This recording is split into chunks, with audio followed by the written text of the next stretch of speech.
right, good morning, good morning, good morning, everybody. Good morning, good morning, good morning.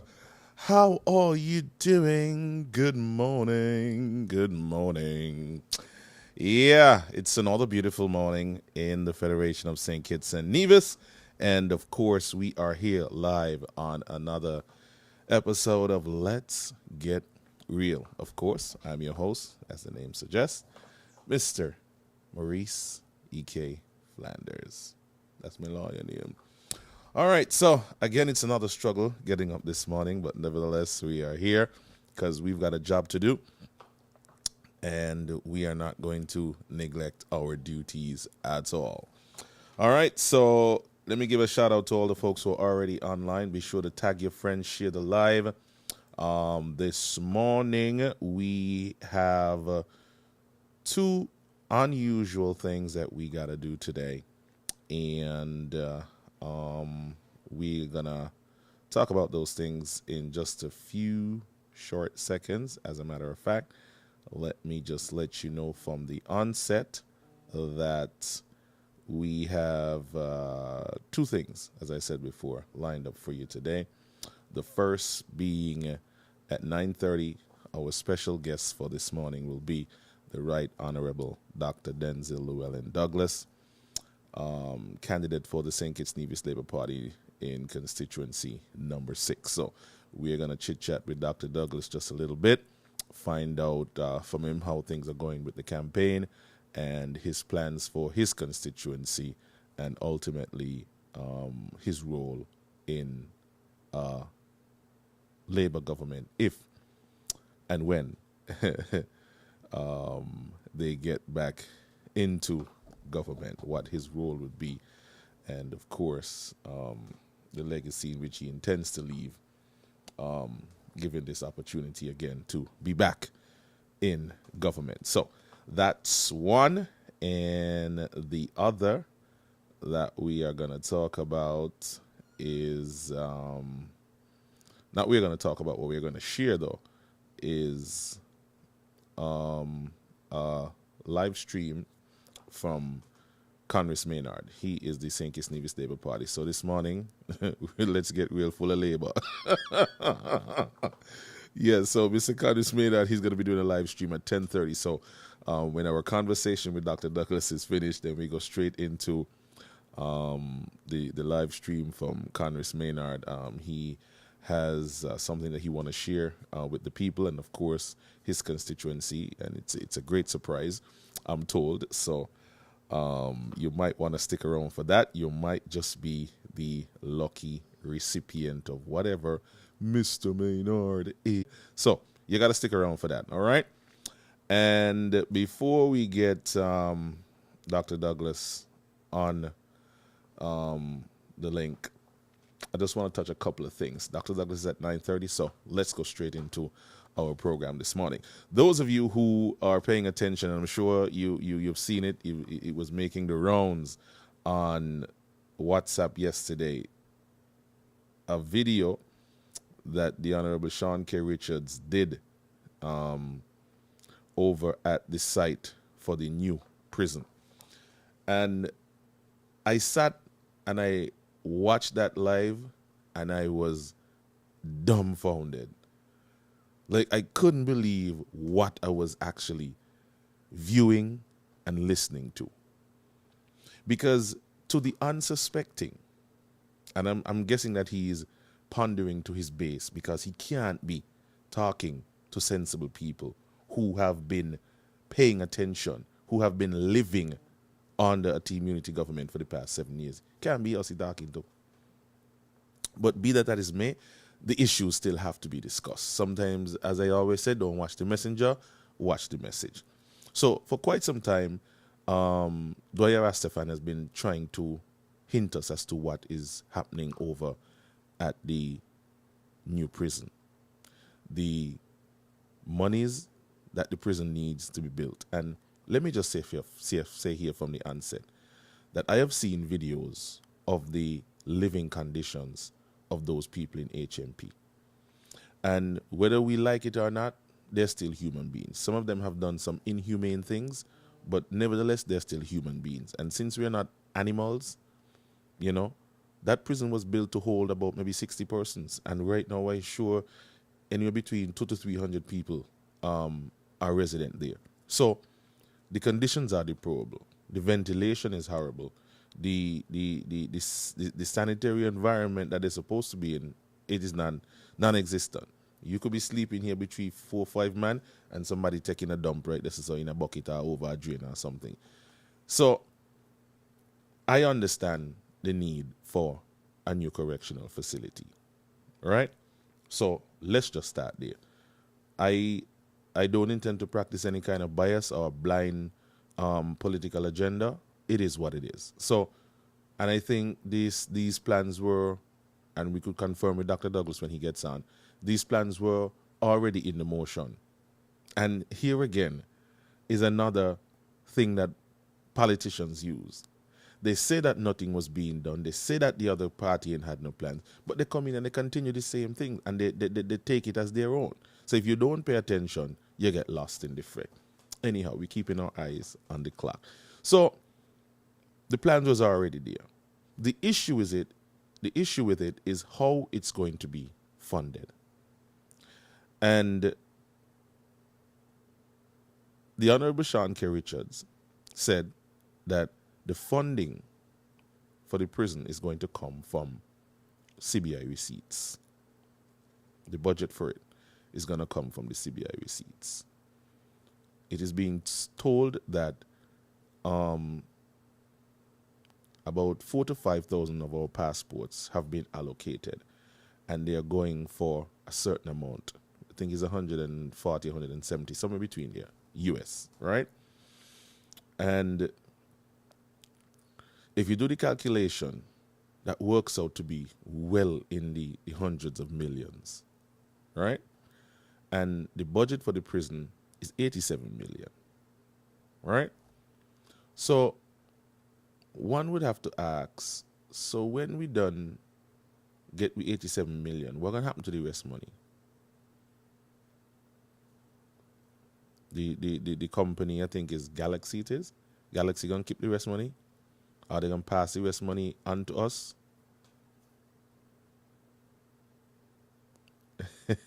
Adele said, there goes her breakfast appetite. You're gonna be all right, friend. So what's gonna happen to the rest of the money? Sean is calling for sharing of information, right? And since that the Prime Minister is quote unquote solely in charge of the CBI, why hasn't the Prime Minister told us how this thing is going to actually work out? You see, in the Prime Minister's monthly press conference, he spoke about information sharing. And everybody in the room clapped when he said, where else in the world do you have this kind of information sharing? Where people under the coconut tree or the waiver tree be attack what they know and some what they don't know. Mr. Prime Minister, that is not information sharing. What the hell are you talking about? I understand that the people who support you believe everything that comes out your mouth is gold. But to right-thinking people who understand how this world works and understand information sharing knows very well that your government was a tight-lipped government. I never answer no question. Sean them now up and down trying to shed light on a lot of things. But when they were in there, you couldn't hear them. You could not hear from them. As far as they're concerned, they were trying to save the immunity more than they were trying to save the money of St. Kitts and Nevis. As far as I am concerned, they were more concerned about their political image and their political alliance more than they were concerned about the country itself. Because you would think that just because Timothy fired 6 of them, the 10th of May, that is only between the 10th of May and now that all these things that the Prime Minister claims that he's doing is happening now. Some of them were pre-approved in cabinet. But you see, here's where the problem lies. cabinet is privileged information. So whatever discuss and go on inside there, we the general public ain't supposed to know. That's the first problem right there. We ain't supposed to know what is being discussed in there. If it is approved and it come out, then they will make an announcement about that. But prior to that, you can't tell what's going on inside because it's privileged information. You're under a cloak of secrecy. So we business is under a cloak of secrecy. So you can't talk about it outside of that. So now that they come out, they want to talk about it. You talk about nepotism. They sat in there and allowed Dr. Harris to install his family members and his cohorts all around the different branches of government. They allowed it. And when we try to shed some light on it and say, well, you know, this is a dangerous precedent, none of them say nothing. He come out and say, well, they're bright, they can't do nothing if they're bright. And they take up certain key positions around. Okay. But now look at it now. Every position that they're in, bossing with tail pad. And we mustn't blame them. Absolve them of any wrongdoing, absolve them of any part in it, and just blame Timothy one alone. Okay. That's fine. But I think the people ultimately will make a decision as to how this thing will really go down. Millions of dollars. And nobody is checking it. We're just hanging on to the word of Timothy Harris that everything is okay and everything is all right. When we could fully well see that nothing okay. Nothing at all is okay. And people walking around here like everything is all right. They Mr. this and they Mr. so-and-so. Because what? Their pockets being lined, so they are all right. But what about the rest of us? What about the rest of the country? And then you want to talk about you love this country? Well, the majority I could kiss me ass. Plain and simple. You see Mark making comments about what you call him? Timulus? Tumultuous, or what we call him? Some highfalutin word. Just check your Facebook page. All of a sudden, Mark talking. From what he know, from what he ain't know. Pretending like he was never in government for 7 years.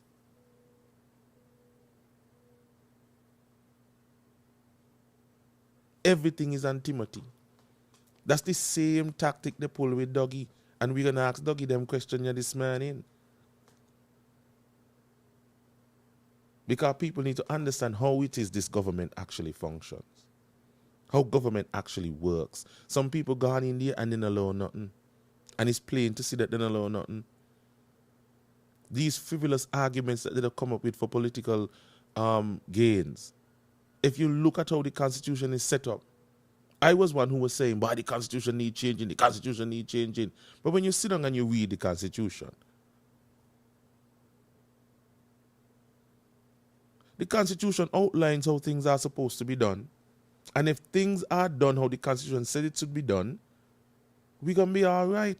But you see, the Constitution did not envision smart people who are always trying to cut corner and make a dollar over here. And here is where we need proper people in politics. Hear me again. I used to always be the one, oh, the Constitution won't change, the Constitution won't change. In the Constitution, you know, it's the people. The heart and the mentality of the politicians who we have. They are the ones causing the problems. Yesterday's conversation is a clear indication that some people really and truly don't understand what's going on in this country. They never pick up the Constitution and read it yet. But they want to engage people in conversations. They have no clue how government is supposed to function and how government is supposed to work. And they want to engage people in conversations. And who don't want to explain it in its entirety and dumb it down so that people actually understand. Because what? They're waiting for their opportunity to get in, to abuse the same system. Why people can't just do things the right way? And now it's, oh, we are building prisons instead of schools. Team Unity came to power on the Bastia High School issue. There were reports by scientists, the same scientists that they told us, follow the science during the pandemic. So we could follow the science during the pandemic, but we can't follow the science for the Bastia High School. The past administration went to every health organization you could think about to come in to assess the Bastia High School. And every report basically looked the same. There's nothing here. These are the things that you need to do. But they want to err on the side of caution. And they erred on the side of caution for 7 years. And now that they kicked out, mind you, we had 2 ministers of education in the past 7 years. 2. Both of them were PAM. And we're in the Bastia High School. The courthouse down there, full of mold. Because for 7 years, they did not put a plan in place for the maintenance and the upkeep of the properties that government offices are housed in, that schools. No proper maintenance plan. We got a public works department. What public works department is supposed to do? Minister of Infrastructure. All these things fall under infrastructure. But you see they're in there busy doing their own business instead of the country's business. And it's plain to see. You want to tell me all of this is Timothy's fault? All? A lot of it is his fault as the leader, yes. But they had a hand in it. They had a hand in it, and I'm not going to absolve them of it. They're going to have to apologize for all the lie them with the tell are we leading up to 2020. They're going to have to. No proper plan in place. And now they're coming weeping and bawling like the rest of us. As if we ain't just watch them in government for 7 years. Mark and Sean out here behaving like they've been in opposition for the past 7 years, and they were in the opposition sitting by and watching the slaughter as if they weren't a part of it.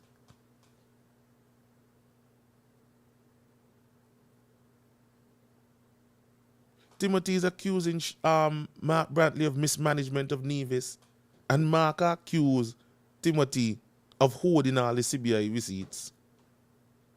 Doesn't want to talk about revenue building and collection in Nevis. Doesn't want to talk about that. Let's just stick to the fact that Timothy holding some money down here in the CBI. And Timothy in grand fashion ain't want to come out and talk about the CBI receipts neither. The same CBI receipts that he beat up on Douglas for. The same CBI receipts. Oh, we passports were selling like black pudding on a weekend. Selling like black pudding. And then bam, here comes the roofing program. And the abuse that went on inside the program. Then here comes the prison program now. Selling with passports like black pudding. And can't give an account for all them monies. Well, if the prison only need 87 million to bill, where all this excess money going? Who gonna collect that there? Who gonna make that there offer us? Right now around the world, and I told all you so, when they were talking about this magadam, bragadam, I came and I did an extensive report on Good Morning St. Kitts Nevis about how the world views the CBI program. I read an article from a very wealthy individual who chose not to use his own name, and he broke down how these taxes in other countries go. You make $1 million, and the place where you reside wants 60% of the $1 million. So you can't hold on to your $1 million that you work hard for. The taxes want at least 60% out of that. So when you're done, you really and truly ain't make $1 million. So rich people are trying to find ways and means to retain most of their wealth. I mean, everybody would want to do that, you don't think? And to get a passport for ease of travel so you could move from place to place and access all these visa-free places to do even more business. Now, don't get me wrong. There's some people who are going to abuse the system because that's just human nature. Any chance that some criminals could abuse, they will abuse. And they beat up on Douglas for this kind of thing. They beat up on the Labour Party for this kind of thing. And now come full circle, not a damn thing change. So now the other governments around the world who are losing revenue because of the CBI program, they want to flex their muscles to stop it. Because in their mind, they ain't supposed to lose money to small countries like us, and worse that we black. People think this thing was about security, this and security, that, and nefarious characters. They're just wrecks. It's all about their interests. And I spelled it out for you guys. And nobody listened. Everybody still wondering, Magadam, Bragadam, Magadam, Bragadam. Now you can't ask Timothy Harris a question about the CBI receipt. Can't provide you with a proper answer. Cannot provide you with a proper answer. But he wants to convince us and the rest of the world that information sharing is at its best nowhere else in the world. Can you get information, partner? You serious? We've got 6 minutes until Dr. Douglas. You serious, partner? You cannot be serious. Nowhere else in the world, he says, can you get information sharing. Trying to convince us that we have good integrity in public life. We have this and we have that. How in God's name? But that is for the people of St. Kitts and Nevis ultimately to determine in this upcoming election. Watch for yourself. For those people who blindly follow their political party and whoever else, God bless you. But for those of us who are truly concerned about the welfare of St. Kitts and Nevis and the future generations to come, we will pay attention to all these things and we will ask the pertinent questions. Some of us will be victimized, some of us will be ridiculed, but nevertheless, we will continue to ask the questions. I asked questions for 7 years. Pam ain't had no answer. Mark ain't had no answer. All of them stood up and said Timothy is the best thing that ever happened to us outside of Jesus. Knowing fully well that they were lying to their teeth. And yet they stood up every single occasion that they had and lied to us. And we must just forget that.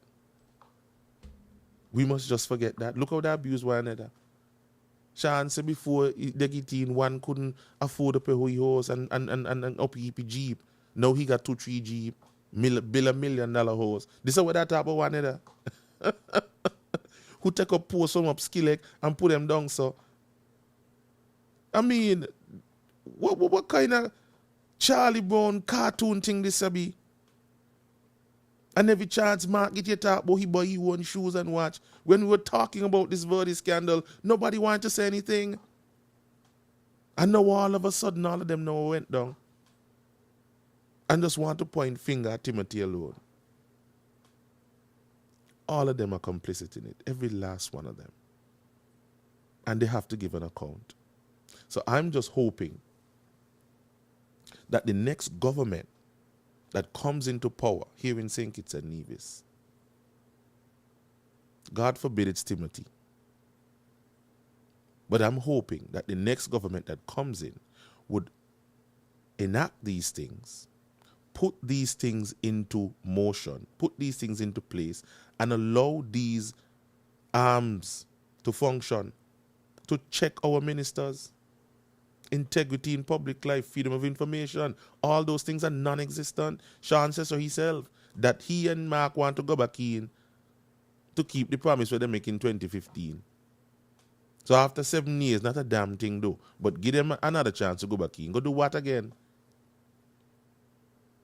You don't hear Sean Richards or any of the PAM members them up and down and talk about fair share. But Mark a hug them up. Suppose Sean go inside there now and he ain't give Mark Brantley his fair share. Mark Brantley gonna go back to the people at Nevis and ball about fair share again? Just give you the money just so. Without any kind of mechanisms in place. You don't have a plan. You have not put forward a plan as to how to deal with these monies, how to receive these monies, what you intend to do with these monies. Just trust you. Well, if you can't show where you do with 400 million, how you going to show where you do with $1 billion?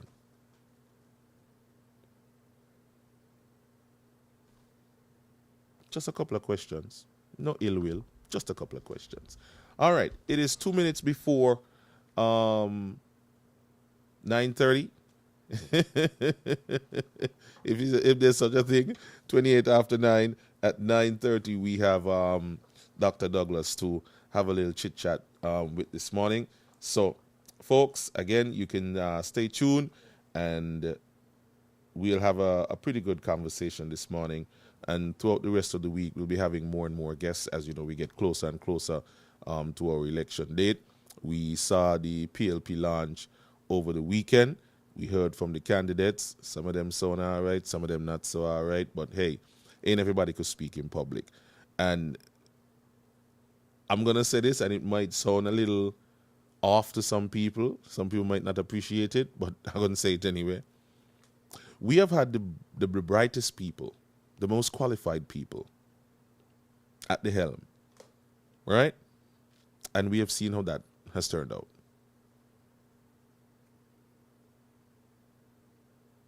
I'll say no more. Stick around, folks. When we come back, we will have the Right Honorable Dr. Denzil Douglas of the St. Kitts Nevis Labour Party. Stay with us.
Folks, we are back here on the other side.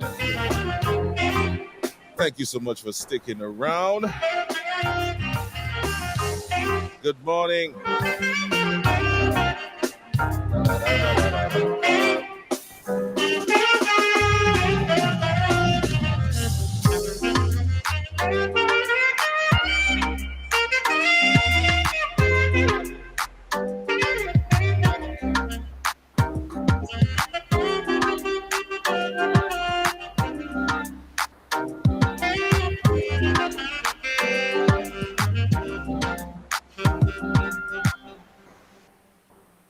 All right, so folks, we are back here. Good morning, Dr. Douglas. How are you, sir?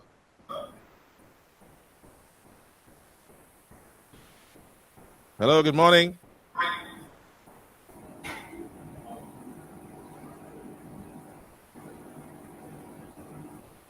I can hear you. I hope you can hear me.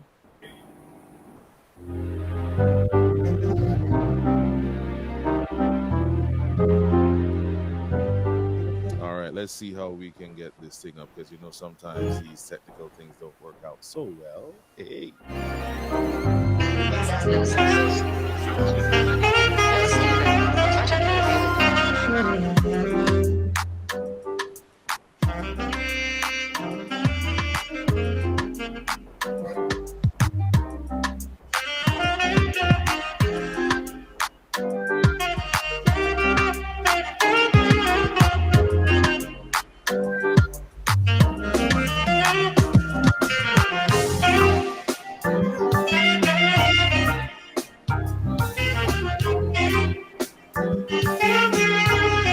All right, so we're gonna allow Dr. Douglas a few minutes to catch his breath and get set up. But yeah, again, I want to thank each and every one of you for making this this live, this show, what it is. You know, sharing it every morning and being here religiously. You know, when I first started out doing this in the morning, somebody watched me and said, "But you crazy? Everybody gonna be a walk. Well, you don't just do it in the night." I said, "No, man. Everybody has done fill up the night. I don't want to cut across anybody's time. You know, you got Big Lights. I think Big Lights comes on a Tuesday or a Monday. Then you got Mark on a Wednesday, somebody else on a Thursday night, and you know Friday night is out the question. So I just decided let me just do this in the morning. I mean, and it's working out pretty good so far. So again, thanks to everybody for the support. Those who you know have supported by putting their hands in their pockets. Thank you so very much because you know this is definitely a labor of love. And of course, if you feel like you want to advertise with us, I mean, there's spots available. You can send your poster, and we could work out a little deal here, there, and everywhere, and you know, try to keep the vibes alive. You know, keep the lights on, keep the internet flowing, because these things come with a cost. Not that I'm trying to extort anybody out of any money, mind you, because I don't want to come across as one of those, you know. But nevertheless, yeah, thanks to all. So, in the meantime, people, I want to continue with my presentation until Dr. Douglas sorts out himself. So, these people want to try to pretend that they have not been in government for the past 7 years. And it would be foolhardy for anybody to think that they were not a part of what went down. They have not come and offered us a proper apology. And that is all some people really wanted, you know, a proper apology. Even much so, all some people wanted was some proper representation. I got a video this morning when I woke up saying that the people down in Central Bastille run one of the candidates off the block. Go off the block. Don't come here. Unless you're coming here with a check or some cash, don't come here. Because you promised you was going to do all these things. We'll lend you your vote and you ain't deliver, my lad. So when you come in on the block now, that you get fired. What happened to all the things where you say you was going to do down in the ghetto? Nothing. So don't come down here. It's Len we vote for. Send me. Bye. We're done, yeah. When the man say, Len we vote for. I said, yes. Bye. The Deputy Prime Minister, Len Harris. Oh my God. Well, the man run here off the block. And apparently the man up New Road said, don't come up there neither. We ain't want to see you. Remember when I tell all you, right, that this whole peace thing ain't starting Timothy Harris' head. He ain't starting Pam head. He ain't starting Mark head. The guys were fed up of certain things and they decided to come together and call a truce. And these puppy shows run in and hijack the thing. Because the word that I got, Ike, we're going to do this thing, we ain't want to get mixed up in the politics, Rasta. If anybody want to come on board and assist us with what we're dealing with, no problem. But we ain't want no politics in the thing. That is what they requested of me. I said, no problem. I'll do my best to steer the conversation a certain way. I even had to make phone calls and tell people, please to take down that article. Because the article, something about it ain't true. And the spin that you're trying to put on it, that is not so. This is the real situation. And a couple of articles were pulled. That was my role. That was my job. You understand? This ain't started in the brain. So when you see what they'll put out a video about a Pam-inspired peace program, Pam-inspired. When me and Pam people was gangsters, me and Pam people were mixed up in the war. A Pam-inspired peace program that they know nothing about. It not add up. It just ain't adding up. Listen carefully to the words, you know. It's just not adding up. Just don't add up. Good morning. How you doing, EK? They did not create the peace program. They run in and hijack the people, them thing. And these gangsters to be say, if you give us free money, we want us to take it. I mean, it's a win-win situation. But the problem that some of these men got is that these politicians running around and taking responsibility and taking credit for it. You understand? Hello, morning. Morning, sir. Morning, Dr. D. You good? Man good, yes. He said, man good. Why? You're the life of the party, my lord. Welcome, sir, to Let's Get Real. And I want to thank you and your team for reaching out and accepting our invitation to come on. And I'm telling you, the numbers looking good. Everybody been waiting to hear what the Right Honorable has to say. So good morning and welcome. If you can just give a brief opening statement, you know. Thank you, EK. Let me apologize for the technical challenges that existed that brought me on to focus late.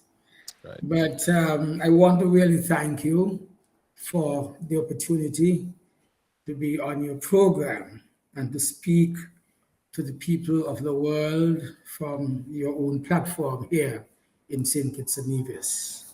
I want to commend you really for the efforts and not just efforts, but the successes that you've had in bringing information to our people. Thank you, sir. I try. Right. As you know, I'm in this election campaign. The Labour Party has given me the honor of representing the party in constituency number 6. It's a constituency that I have had the opportunity to serve the residents in that community, in those communities of that constituency, I should say. And I speak of the people in Newton Ground, St. Paul's, Deep Bay, Parsons, Hoxton, Lynches, Lavington, Sadlers, and Harrises. I want to thank them for electing me year after year whenever elections were held, to the point where I have been their servant for so many years. People are asking the question, well, what is it that Dr. Douglas can do after he had been Prime Minister for 20 years and in office for, well, in the parliament for 33 years. What else can he do in terms of bringing representation to the people at this time?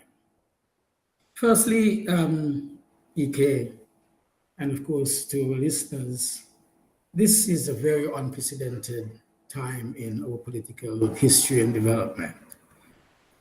The Labour Party had been in office, as you know, founded the party in 1932. It's now 90 years old. In fact, we're celebrating the 90th anniversary of the party at this particular time.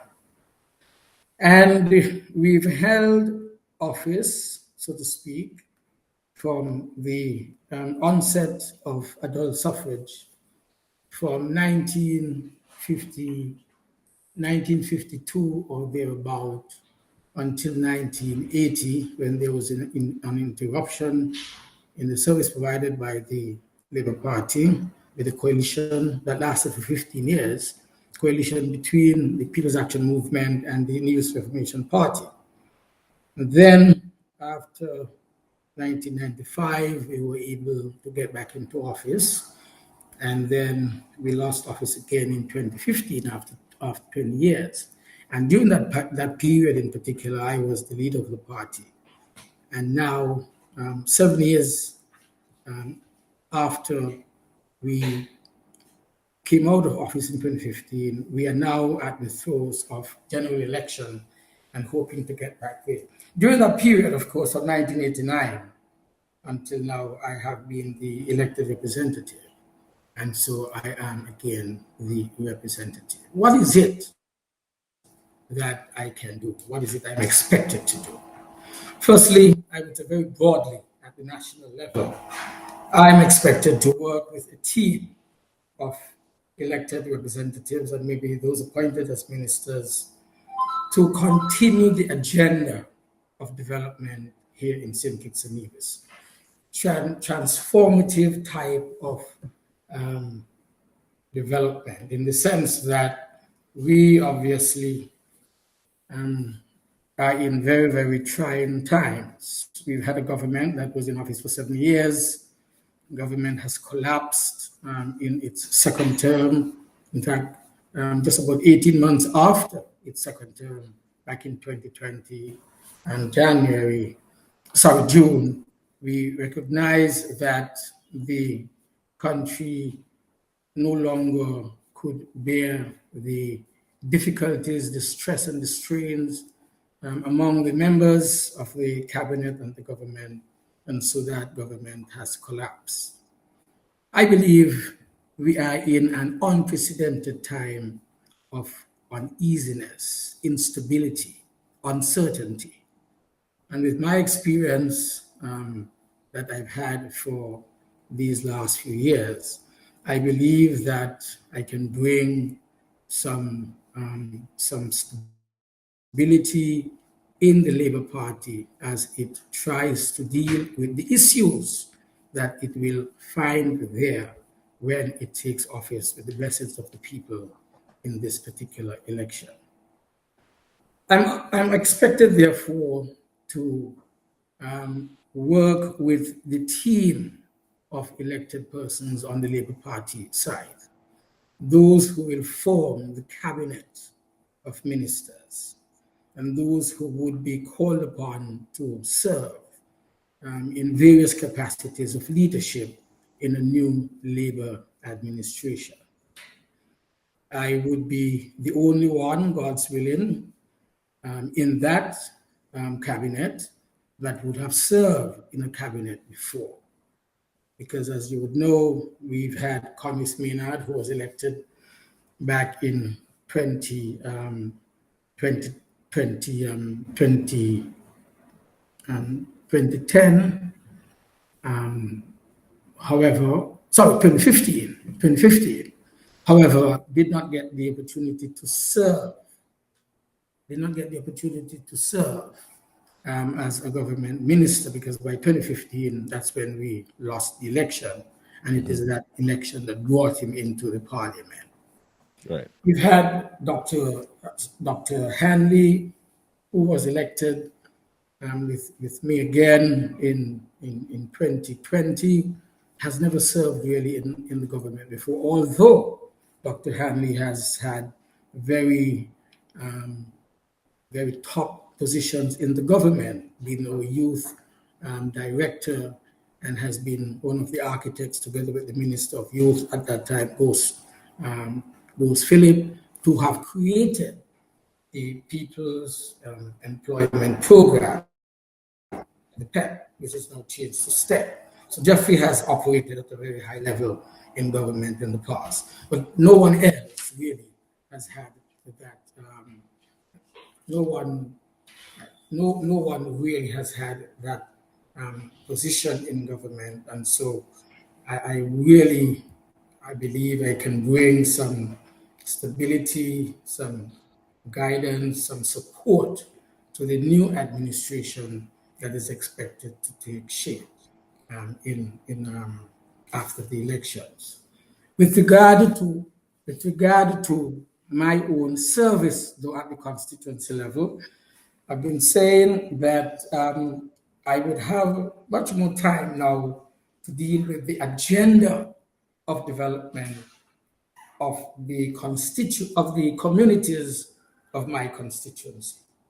You would notice that when we took, shortly after taking office, I had, with the support of the people and with the advice and the ideas coming from the people of the constituency, we knew that we had to find a replacement for the sugar industry. We knew that the sugar industry was dying.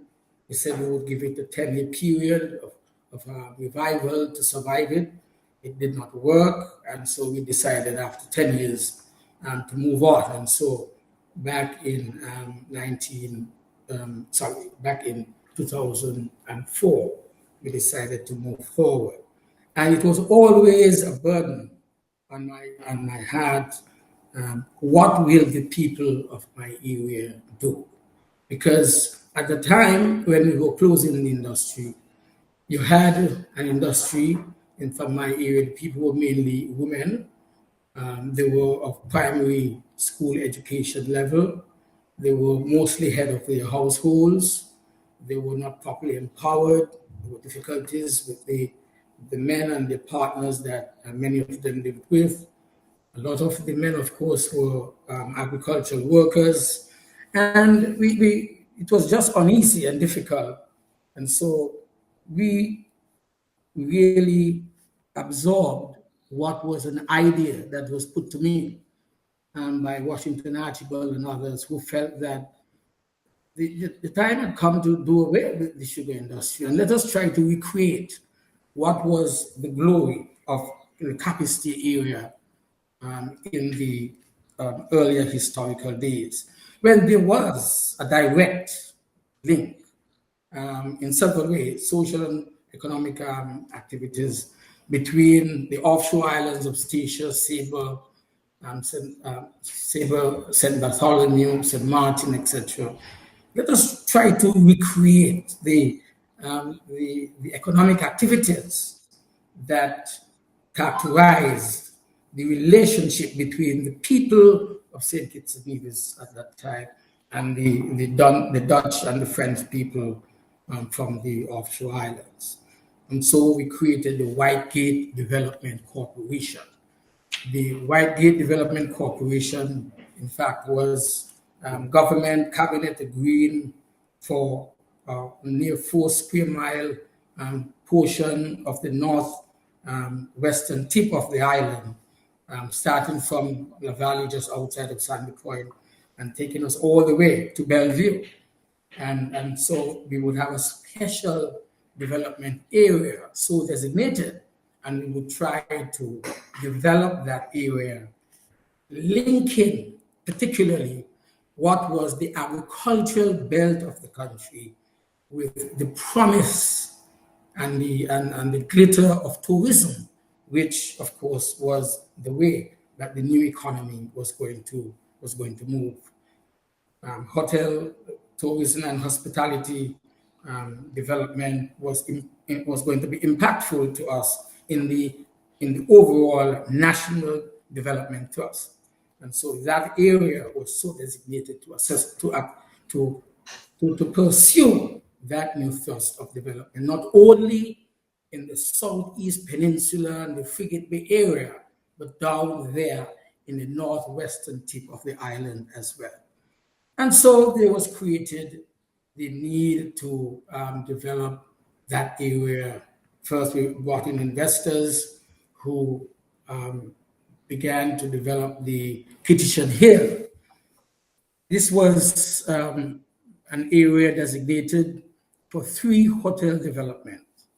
It was going to, of course, link with Golden Lemon, which was already in the area in Deep Bay, and also Rollins Plantation Inn, which was very, very close to the foothills of Mount Laimika, and which became an embodied portion of the Petition Hill development, so to speak. So we want, now that we are out of government, to hopefully continue that development, which has been thrown aside by the current coalition government that took office back in 2015. We want to ensure that apart from the economic drivers, which would then generate employment opportunities for our people, we would also pursue, to a large extent, the dream of developing agriculture as another productive and leading sector in the economy. Because we had identified that in 2015, when we lost office, that agriculture was going to become the next leading productive sector in the economy. And it was from there that we would have seen, together with what was happening around the island, otherwise in agriculture, we would have seen the input of our interest, our people's services and hard work to develop the agricultural sector in St. Kitts and Nevis. So we need to continue that. And the social development in terms of declaring war on ignorance and illiteracy, that to a large extent, I believe, has been achieved. We can boast now of having in almost every single household a graduate from the college or universities around the world. We can boast that no longer our children were leaving secondary school and going to work with their parents in cane fields and so forth, but they were going on to the CFDC, financed with a special program by the Labour government to ensure that whether or not parents had money, their children must continue to achieve and to seek after a tertiary level education, because we believe very strongly that an educated person in the workforce would be more productive and thus would bring our country forward and upward in the direction that we wanted it to go. So we want to continue in this new thrust, and I want to be there to represent our people in this new social development thrust that I spoke about. Not only in education, but also opportunities for home development. And so the massive housing revolution, which touched so many lives, thousands of lives here in St. Kitts and Nevis, we wanted to make sure that this housing revolution will continue under my watch as the elected representative for the people of Number 6. We would want to make sure that the new ideas which are coming to us, as I canvass afternoon after afternoon, day to day, the people are saying, we want houses, but we don't want any houses, any house. We want to make sure that since we are already paying for some of the mortgages of our parents, these are young girls, 21, 22, 23, but they are having their own families. And they say, we don't have enough room in this house, but we want to remain here. We want to be with our grandmothers, so to speak, or our mothers, our parents. And they say the house that you must now build, Dr. Douglas, must have concrete roofs. and it must be sturdy from the foundation so that we would be able to build on top of what is existing already from the housing revolution, so that we can have additional rooms, and we who are now adults and having our own families, the ladies and the gentlemen, I'll say, we will be able to have our families there as well. And this augurs well. Nothing beats what I call a consultative type of democracy, when you are consulting with the people and you're hearing what the people are saying, and you are then putting that into policies, and thus making it possible for them to realize their dreams. So that will have to continue. We want to make sure that opportunities now for entrepreneurship. In fact, I was so pleased last night speaking to a young man in St. Paul's who was saying, now that we have the Ramada Hotel here, we have Petition Hill with the promise of 3 hotels, although the government shut it down, and so we have not realized the dream. It will continue. We believe that the opportunities for entrepreneurship are here with us in this area. We don't have to go into town. We don't have to do this. We can do it here. We can, with our own intuition and with our own ability to incentivize, we can develop entrepreneurial activities in support of the built infrastructure of hotels that we have in the area. In fact, we are most historical area. We have the Anglican churches in Bay, in St. Paul's, in Bellevue, Sadler's, beyond Sadler's. We have Belmont Estate. We have the history of Belmont Estate. We have the heritage of our people displayed right there. And we have cane ranges. We can still have tracks taking people from the villages up to Mount Laimega and doing tours and so forth. This is how our people are thinking. Not the government, the people are thinking. These are the ideas that they are throwing out. And I pledge that I will make them possible once Labour returns to office and I have the opportunity and the privilege of leading or serving our people in the capacity as the Member of Parliament. I'm going to stop here, EK, because I believe that you'll have questions of your own. This is a long introduction, and I will stop here, truncate it here, and let's move on.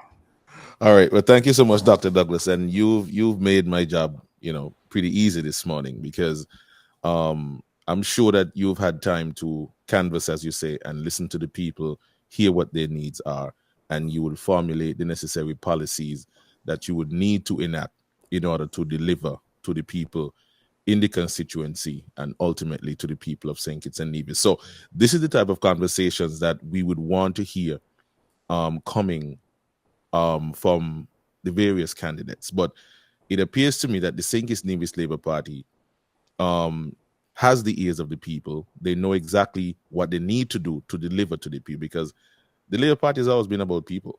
And I think that is one of the reasons that drew me specifically to the Labour Party, the ideologies and the belief in people moving them from one socioeconomic standard to the next. And so hearing you speak in this manner, it gives me new life and new hope that definitely if a Labour Party is returned to government, that this will definitely be the thrust. But the questions I would want to ask you, though, has to do with the current political conversation. And I have broken it down into a number of aspects that I would wish to have your take and comment on.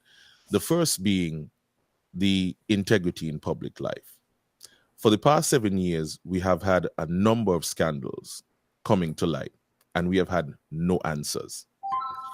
During your tenure and leading up to 2015, there would have been lots of accusation about you and your tenure and your past administration.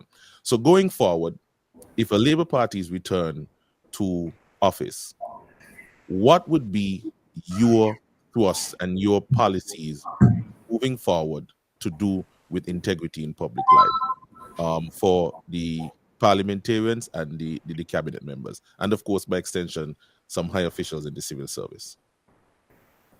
Right. I agree with you that the important concept of integrity in public life, not just to avoid scandals, but to enhance our democracy, is integral to our future operation as a government, a Labour government. You would know that when we were preparing for the 2020 general election, we did all sign on to the Code of Ethical Conduct. All members of the election team, that is the candidates, had to sign on to this code of ethics. And it is the same thing that has transitioned into this current team of candidates representing St. Kitts Nevis Labour Party. We, in terms of declaration of assets and so forth, we have made it very, very clear that just as the national bill or act of parliament that speaks to integrity in public life, we would adhere to all of the basic principles and regulations that exist with that piece of legislation. So that is, in fact, the guiding principle, not only when we are in government, but even now that we are preparing to go into government. You would know that that act was passed when I was in office. It was not fully operationalized because there was time needed for the regulations to be put in place, etc. The Integrity Commission, which was identified, is now in place. We've had some setbacks in the sense that the commission, although it was created, did not necessarily have the full support of the government of the day, that is the coalition government, mainly because it was not properly financed. As a result of that, the chairman, who had been there for several months, had to resign in frustration. And we now have more persons have been employed in that particular commission to do its work. But it still has a lot of work to be done. And we as a new government will ensure that there is no hold back on the support that has to be provided to engender serious action on the part of the commission in order to police the Integrity in Public Life Act that was created by our parliament on behalf of the people of St. Kitts and Nevis. We would want to make sure, therefore, that asset declarations and so forth are to be made. As I said before, when it was done under my watch, we had some criticisms of it because public servants who were at certain levels of operation were not included, and it was felt that they should have been included. For example, the Director of Public Works. Mm-hmm. This is someone, man or woman, who would sign onto contracts worth tens of millions of dollars. And why would the permanent secretary in the Ministry of Works have to sign on to the commission that is declaring the assets, etc., when the director, who is actually handling the contractual side and dealing directly with the investors or the developers in that case, or the contractors, did not have the privilege so to do. And so I think the act would have made adjustments for the practical realization so that persons who should be covered should really be covered. And at the same time, we were very careful to observe what was happening in Trinidad and Tobago, because a number of persons who had their assets declared, we understood, in fact, the Prime Minister himself, Patrick Manning, late Patrick Manning, told me that himself, because we were trying to pattern what was happening there. And he said, boy, a lot of the kidnappings were taking place, because when people realized what people's assets were, they were being kidnapped and held at ransom for large sums of money from their families. So people then were reluctant to come forward to serve.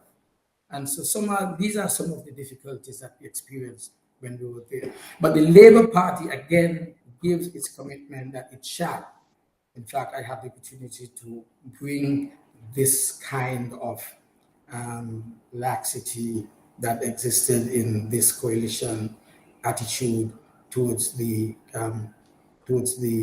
Public Integrity Public Life Act by complaining to international organizations. So I was very pleased just a few weeks ago when the Commonwealth sponsored and carried out a seminar that involved most of the integrity in public life commissions in the Caribbean region, and held a conference here just a few weeks ago and highlighted some of the challenges that we are experiencing, not only in St. Kitts and Nevis, but in the region. The whole point the point I want to make, and I'll end it right now, is that we, as a new Labour administration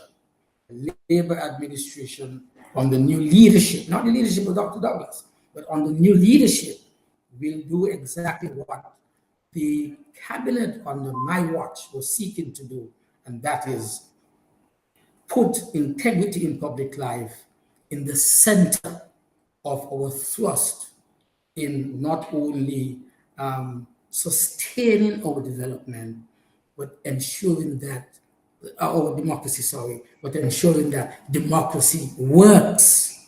And it works best when people can be upfront, when people can be clear, when people have free access to information.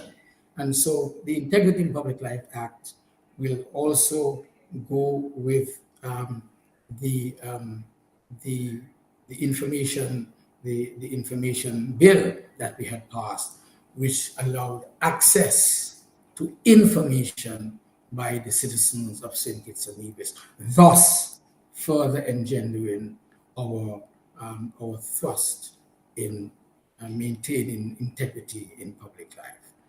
This is what the new administration, I'm sure, will do. All right, thank you, Dr. Douglas. We only have about an hour, and we're gonna close off at 3:30, just to let you know. The other aspect I wanted you to weigh in on is it 3:30? 10:30, sorry. 10:30. You know, sometimes you glance at the clock and then, you know, what comes out your mouth is something entirely different. So yes, 10:30. The other aspect I wanted you to weigh in on has to do with the federal arrangement between St. Kitts and Nevis, the revenue sharing, because this is a hot issue up for debate right now, in that Nevis is saying that they have been deprived of their fair share of the CBI receipts. There has been conversation about including non-tax revenue in the Constitution, and some are saying that it's difficult, it's hard to do, and they are of the opinion that somebody in St. Kitts is somehow wanting the residents of Nevis to be second-class citizens. You were there as Prime Minister for a number of years, and you would have had experience in dealing with the various premiers in terms of the revenue sharing and the CBI. So if you can touch a little bit on how the CBI is actually set up, the laws that governs it, and what is the Labour Party's take on the fair share argument, so to speak, that is now making the rounds on the political rostrum. Well, first of all, let me emphasize that the Labour Party does not in any way think that the people of Nevis are second-class citizens in the country, the Federation, St. Kitts and Nevis. In fact, I believe that in several areas, especially under the Labour administration, the people of Nevis would have had more than a fair share in terms of the overall public service. In fact, there was a time when most of our permanent secretaries in the Federation, in the federal government, came from Nevis. And I felt very, very strongly when I got into office back in 1995, especially coming into office at a time when there was the difficulties in finding a collaborative working arrangement with the Nevis politicians. I felt very strongly that we had to change what had become the historical perception that St. Kitts just did not treat Nevis right and looked down on Nevis and things of that nature. And so one of the first things that I did, I announced it, I believe, in the third speech in 1995, that we would have a federal office instituted, commissioned for Nevis. No longer would the people of Nevis have to come down to St. Kitts and see federal ministers of government or interact with the prime minister if they had an issue, but that the prime minister and the ministers of cabinet would be there in Nevis for the people of Nevis, whom they serve, that they would be in easy contact and collaboration and working with them. And so what we did was attempt by 1996, I think we attempted to open the federal office, and that created not only a stir on the part of the CCN leadership at that time, but we saw that was the main reason given, together with the financial services review, financial services sector review that was commissioned by the global entities. We saw a reaction which was calling for secession of Nevis from St. Kitts and Nevis, which really was ridiculous from my standpoint, not ridiculous meaning I'm ridiculing the people of Nevis, but I felt it was uncalled for because there was really no attempt whatsoever to suppress the developing financial services sector in Nevis. There was no attempt to oppress the people of Nevis by having a federal officer there. It was to facilitate the ease of contact, to facilitate communication between the federal government and the local Nevis Island administration and the people generally, between St. Kitts and people of Nevis with the people of St. Kitts and Nevis and their government. So that did not go off well. And I must say to you, it affected me a lot during the period that I remained there as the prime minister, because it was totally misconstrued.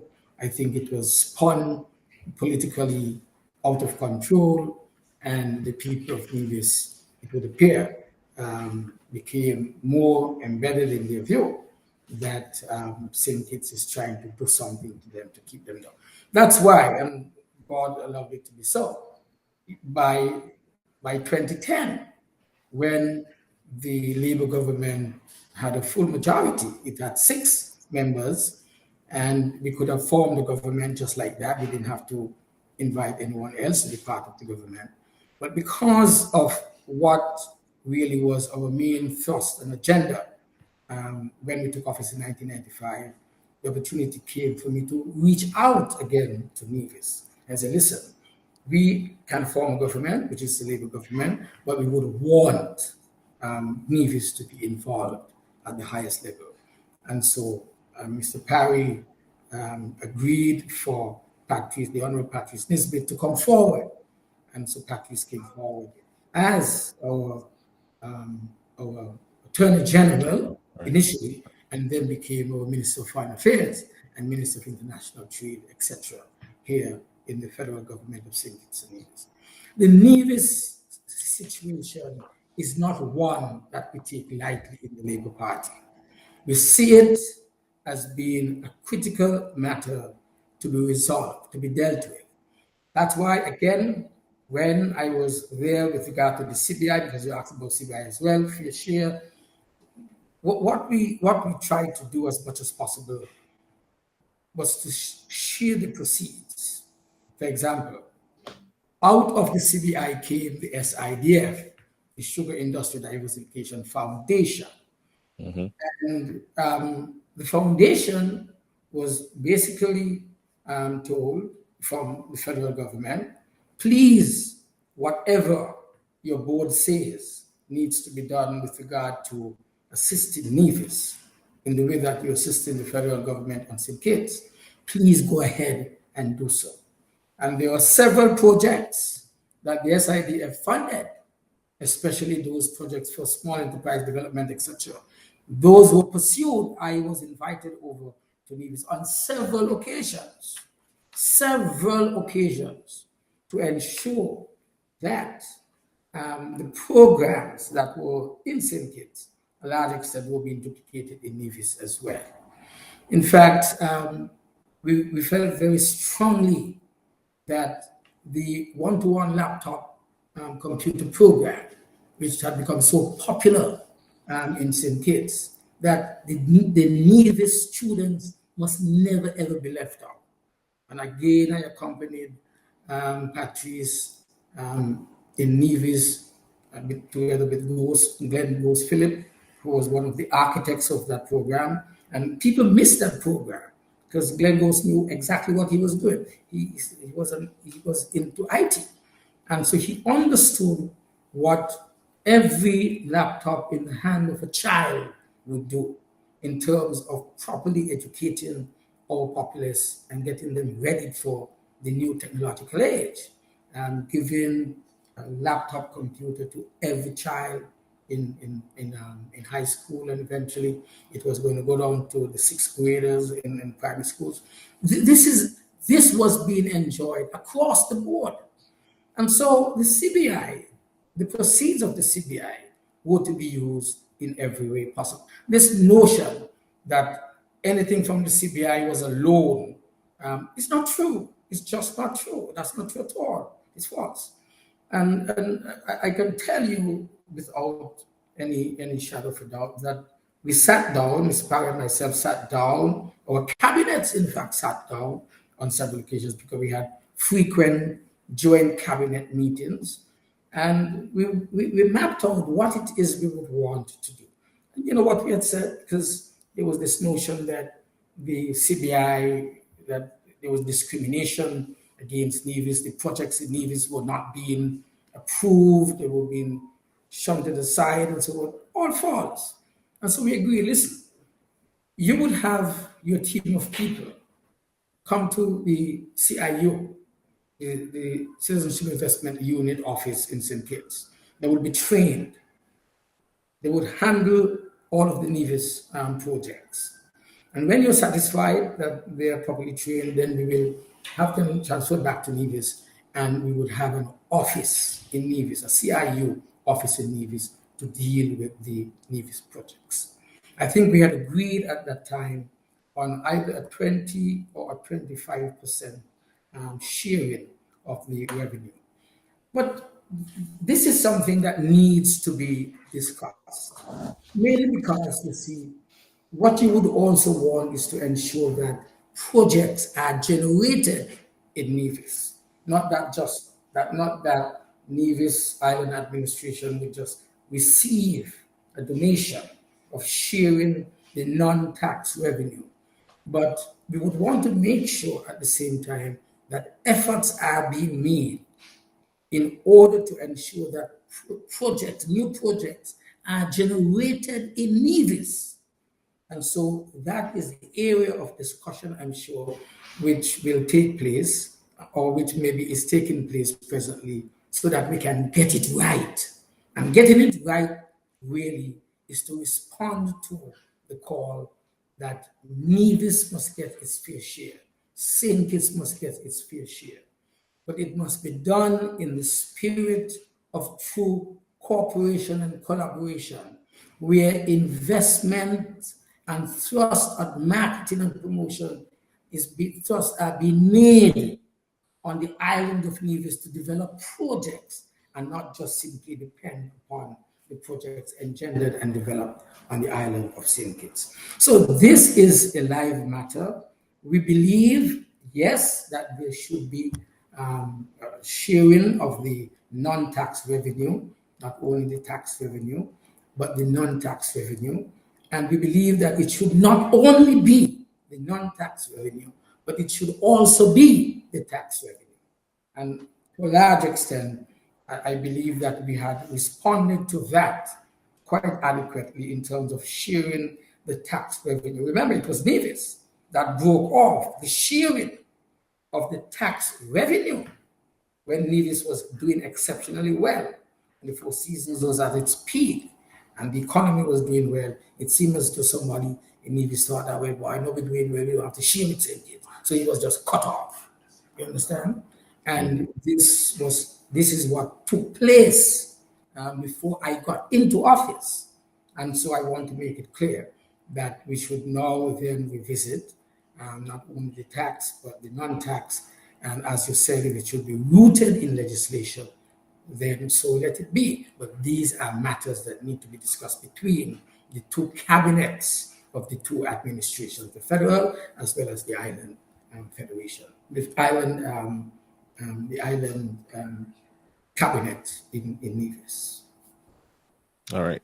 Well, Dr. Douglas, I want to thank you so much for clearing up those things, because I think those are the most important conversations that are going on right now that needs clarification from yourself, who was there. And a lot of these insinuations were made against you.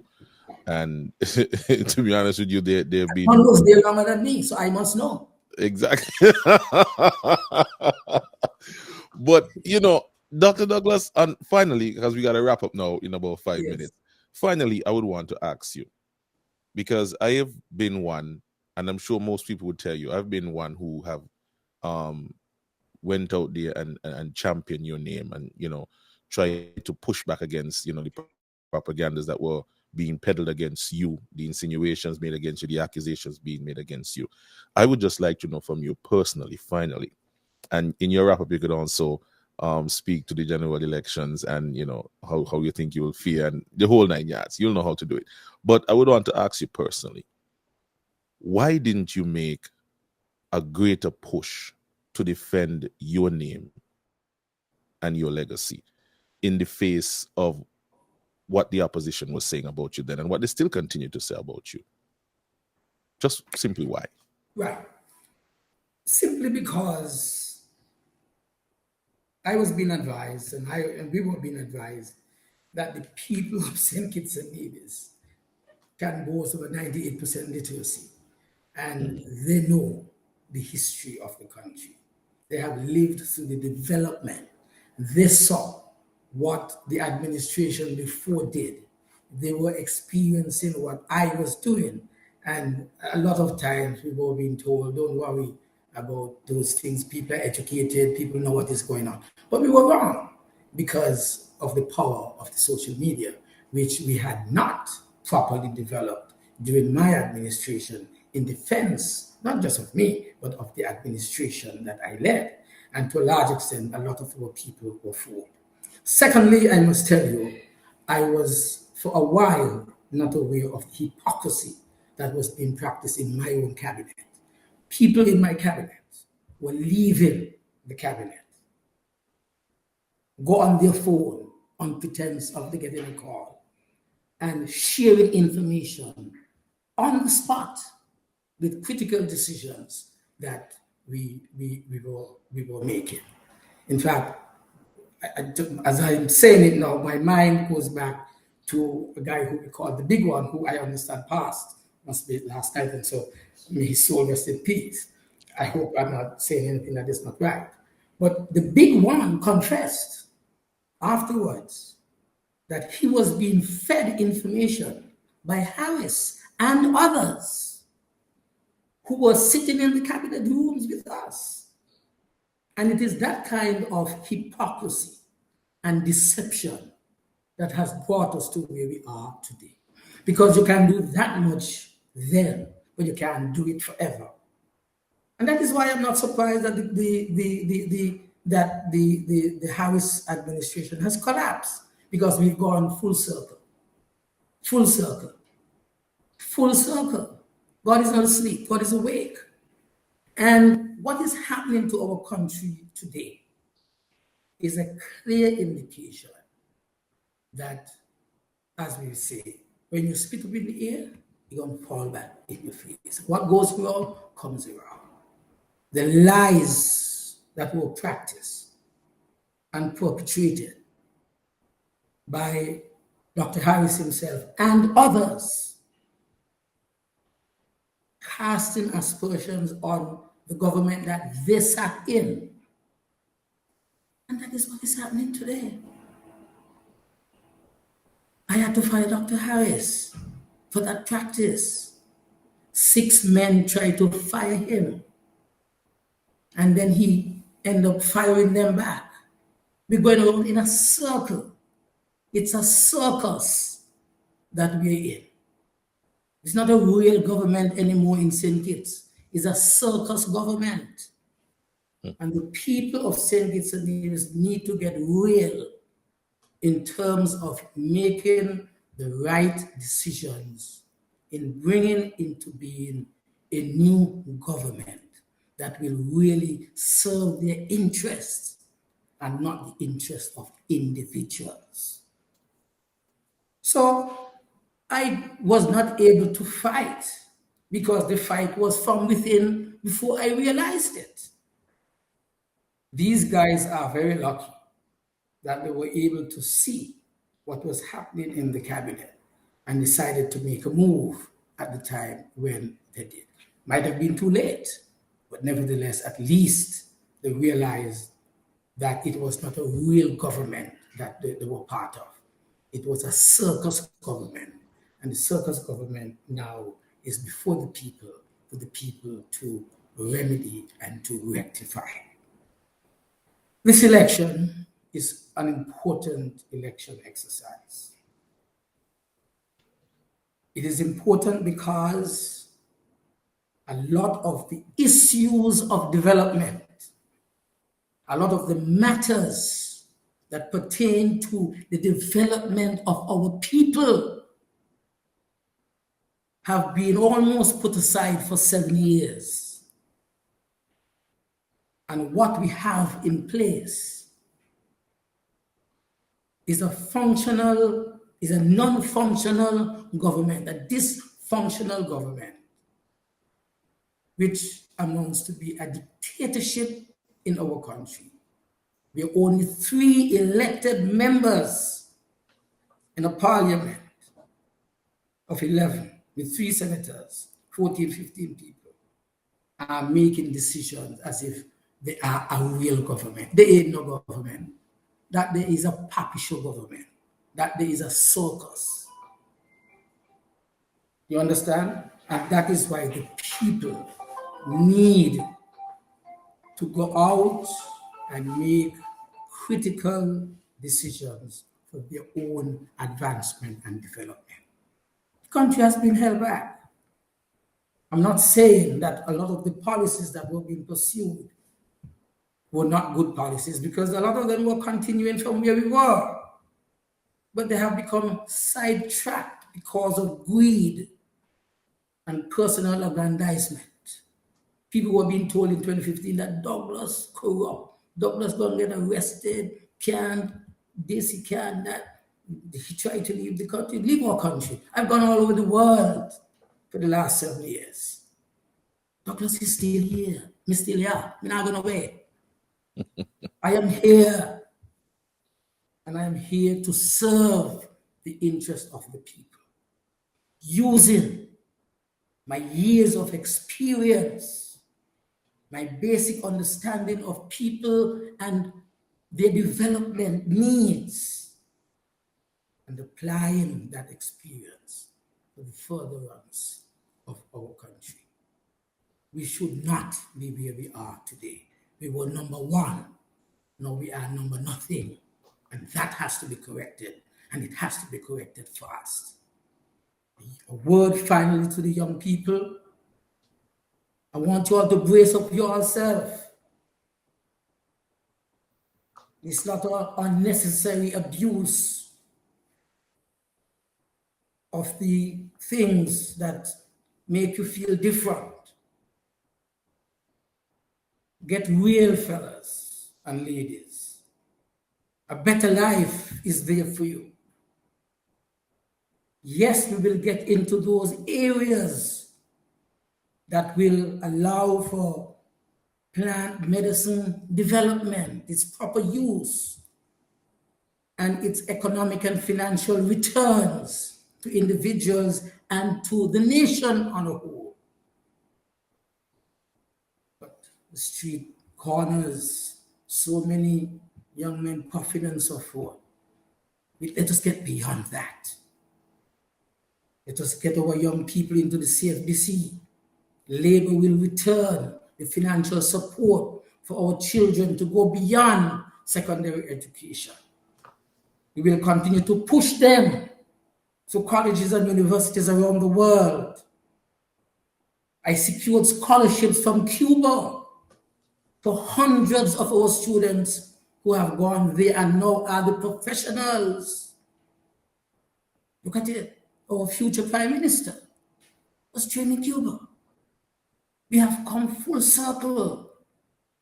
Our youths need to be given the support that they require to go further.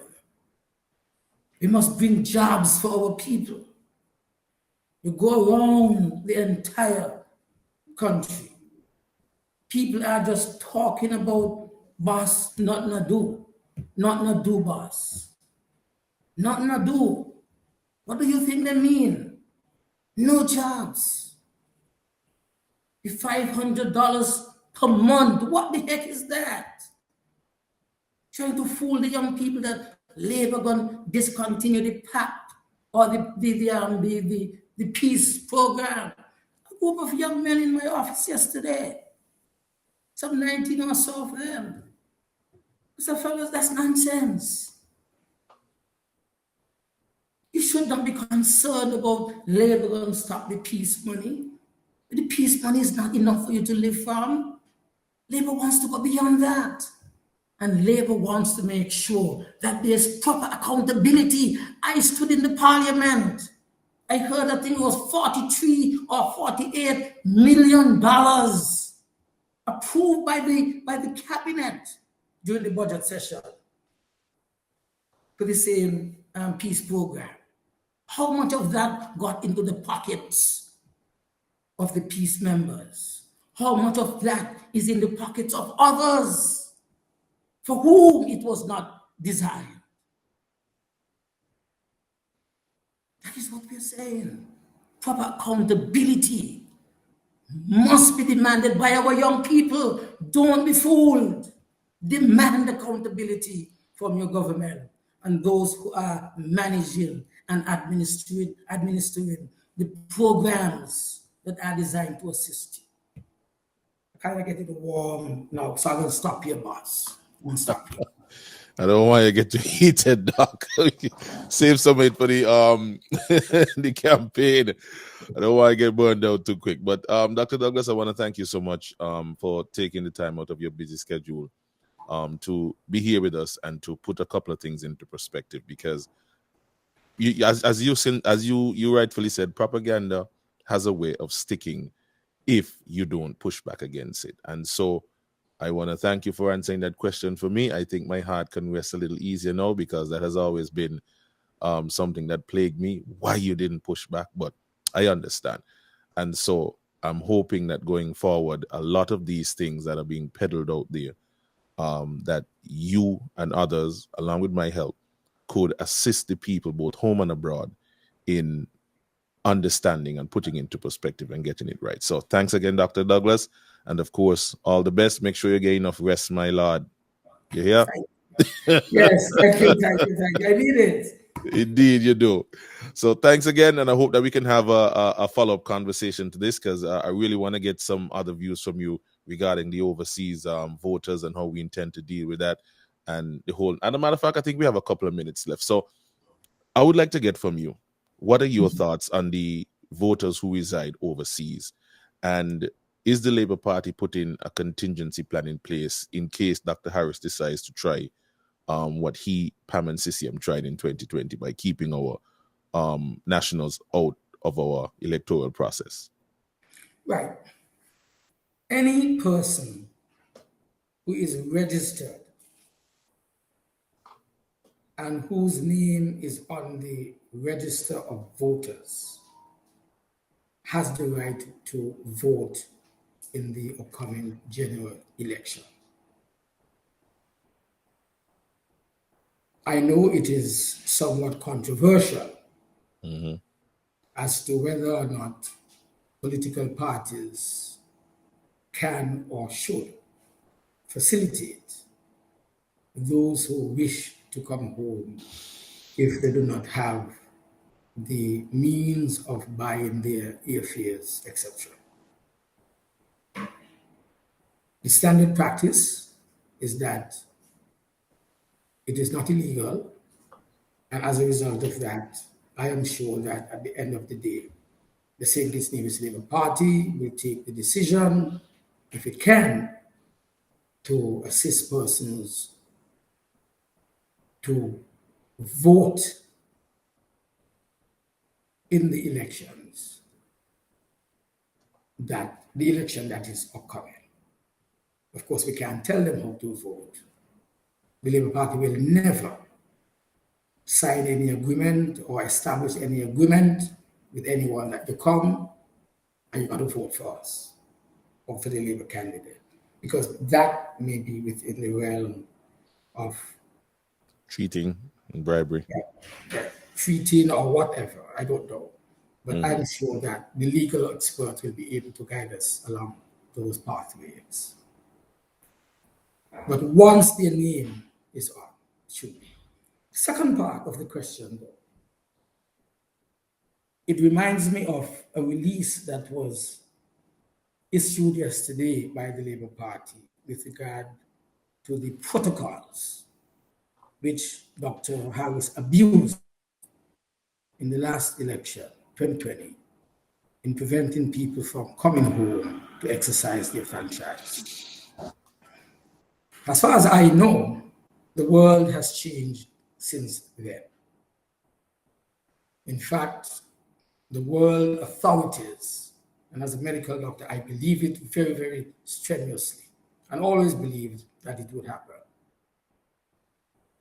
that the peoples of the world will have to learn to live with the virus that we said had become so devastating. St. Kitts and Nevis, I believe, is one of the few countries where you have this stupid practice of you abroad, a citizen of St. Kitts and Nevis, coming home to where you're born in country. And somebody is telling you, after you're done, you take your vaccination, you have all of your things to show when you land here, that you have to write to this government here and ask them permission to come in when you have everything already in place, as has been declared by the international community that would have been monitoring this virus.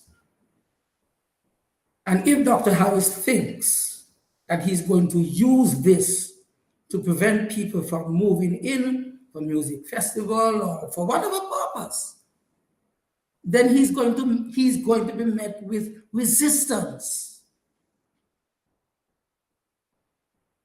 Because that is not what the practice should be at this time. Nobody is supposed to be asking the government permission to come home when they have all of the requisite tests, results to show that they have met the international requirements.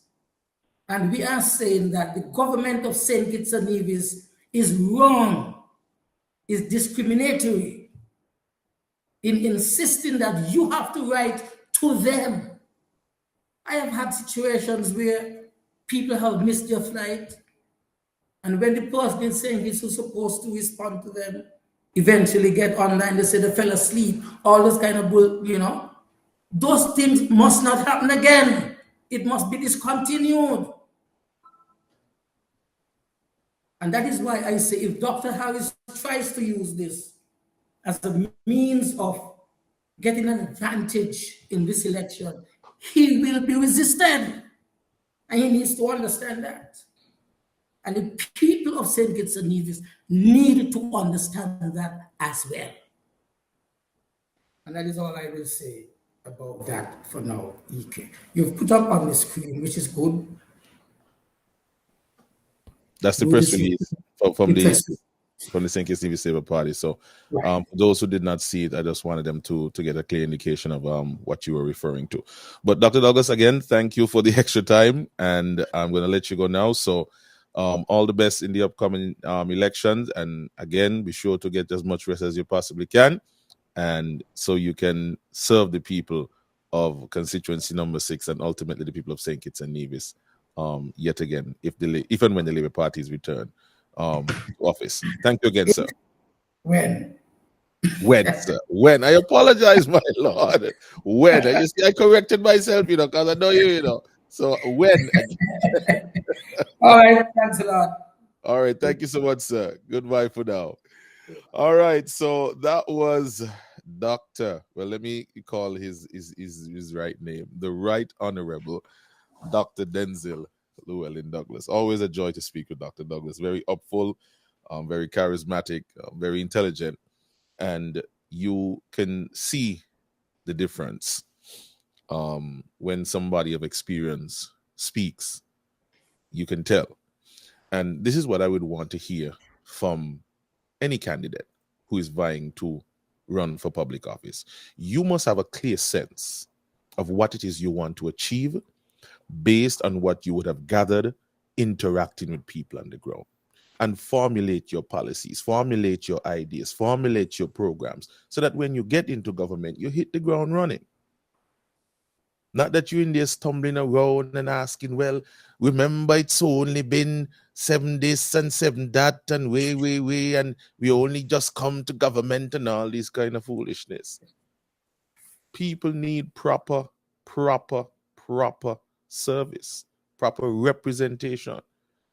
This is what it's about. So again, I would encourage all candidates, when you say that you're going to do, and don't make the excuses. If for any reason that you find that you're a part of a cabinet that is resisting whatever it is that you intend to do for the people of your constituency and the people of your country, you have an obligation to go back either into the parliament and speak of it, because cabinet is privileged. You have a mandate to come back to the parliament, rise. I think there's a segment in there for messages from ministers or something like that, if my memory serves me correctly. You get up and you inform the people who sent you to parliament of what is happening, whatever resistance that you are facing. That is what those things are for. But instead, what you have, oh, we are doing so well over here and well over there, and you can't see nor feel the damn thing. But they'll give you update on what things they said. And now that they mash up, you are here all who wasn't in agreement with this, all who not in a parliament and all this kind of foolishness. I am saying to the new candidates, whatever party you support, yes, you may have gotten to the position that you have gotten on that party ticket, and that is all well and good. You may owe your party a debt of gratitude, but at the end of the day, your greatest loyalty should be to the people who voted for you to go to parliament. And if that's not the way our candidates are thinking right now, then they have no place inside our parliament. No place whatsoever inside our parliament, inside our cabinet. Yes, when you come to power, you swear allegiance to the heirs of queen and successors. I understand all of that, the formalities and whatever it is. But at the end of the day, if you don't want to get run out, if you don't want to get run off the block, like the representative who thought that they would have been in there till forever and forever, amen, fooling the people about this wonderful team unity and rah, rah, rah. And the people them say, well, where you was? 2 years now and now, we don't see you back down here. 2 years. So go off the block. Go off the block. When I said to the people, saying it's a Nevis, that is the politicians creating this atmosphere of bribery, you know. The politicians are the one creating the atmosphere. Because if you don't do what you're supposed to do in terms of stimulating the economy, in terms of creating jobs, in terms of creating opportunities for people, you're going to forever have to come back to them with something in your hand to give them. Because you in there getting stinking rich, you in there moving up in life, you in there putting your friends and your families in certain position, and forget the wider community who put you there. So that is the reason why they run him off the block. Plain and simple. That is why they tell him, don't come back down here. You were supposed to do some work. And if anybody was undermining you, you had an obligation to come back and tell us. And then we ask who stopped the process a question or two. But you see, everybody was more importantly concerned about their salary, their position, and their perks. We were trying to save team unity, knowing very well that he had bad-minded people in there who were undermining you and ultimately undermining the people of St. Kitts and Nevis.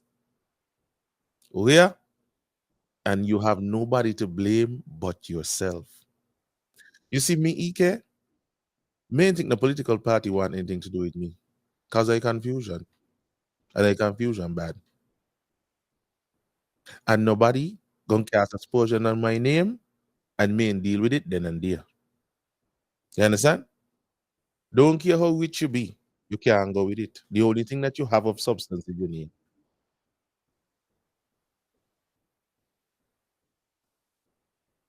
The only thing you have of substance is your name. And your name gonna live on. Your money gonna wither away, your money, your house, and whatever is gonna wither away. But your name is what gonna live on. You hear, Rasta? You hear what Dr. Douglas said this morning? They never thought. Whoever was advising them, and I tell them so. And this is why parties and candidates need to surround themselves with people who understand technology and who understand the times in which you're operating. This is why you need an infusion. This is why you need a balance of both experience and youth. Because youth have a better understanding of the world in which we're living now. Wisdom have experience, human psychology. But youth understand technology. You understand? They did not understand the power of social media. We understood it. We saw it coming from a mile away. So at some point in time, I would like to tell these advisors and these handlers, you don't know it all. You know a lot, but you don't know it all. And every day that you're alive on this planet, you learn something new every single day, something that you did not know. We are forever learning. You see what happening to Timothy right now? You see what happening to Pam right now? You see what happening to CCM right now, the position that they're in right now? Some of them got to either blame themselves or blame the advisors. Your advisors might not see everything because they feel like they got a monopoly on all the ideas. And it's not a matter that people want to disrespect elders. But at some point in time, you have to lean on somebody else's understanding.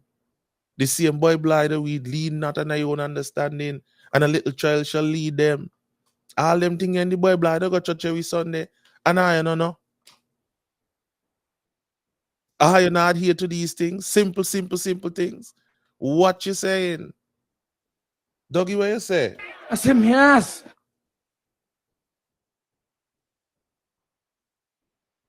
Get the youths involved. Include them. Hear what they're saying. Listen to the people on the ground. Otherwise, you're going to find yourself in a situation.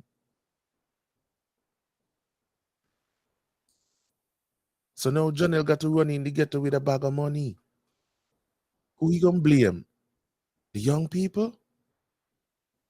One person told me that the candidate in number one tell them, that they are not a party of handouts. So don't come with your handout. But your party for 7 years created that atmosphere. Their greatest claim to fame is the pap. The government subsidizing people's salary. $500. The $500 will help a lot of people. Don't get me wrong. But for the able-bodied people who can work, you're supposed to be creating an environment so that they can move from one socioeconomic level to the next. Adult skill training. Have you ever heard of it? It exists around the world. Best practices. There's some people who didn't get a formal education when they were young because of certain situation. Doesn't mean that they can't have it when they're older. You know what people in America they hear say they went back to school to get the GCE or the GED or whatever as they call it, the high school diploma. You know when people like those millionaires and they went back to school to get the degree. You understand? So education doesn't have to stop just because you're an adult. We need to instill this in our people. Get them ready. Invest in our people. Not just out there shouting and touting all kind of ridiculous foolishness that nobody could see, touch, and feel.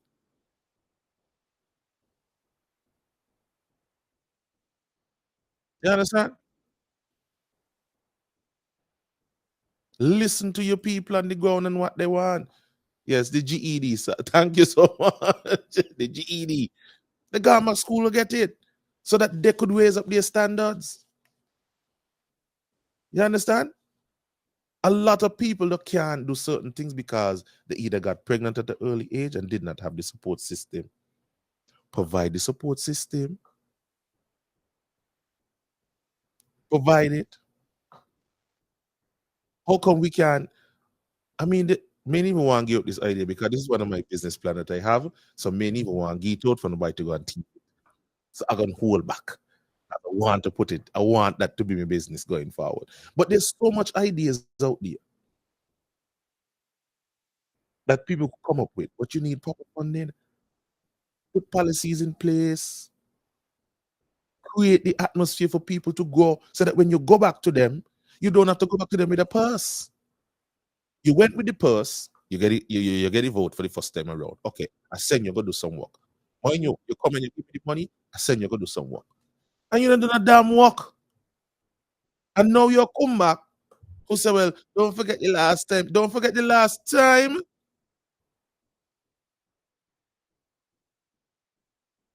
Don't forget the last time. Are you done for the 5 years there? And you not do nothing to move up my level. And now you're coming back for me to send you back to the job again. The job that I give you put you in a better position. You personally get put in a better position. You should have gone there to create some policies to put me in a better position.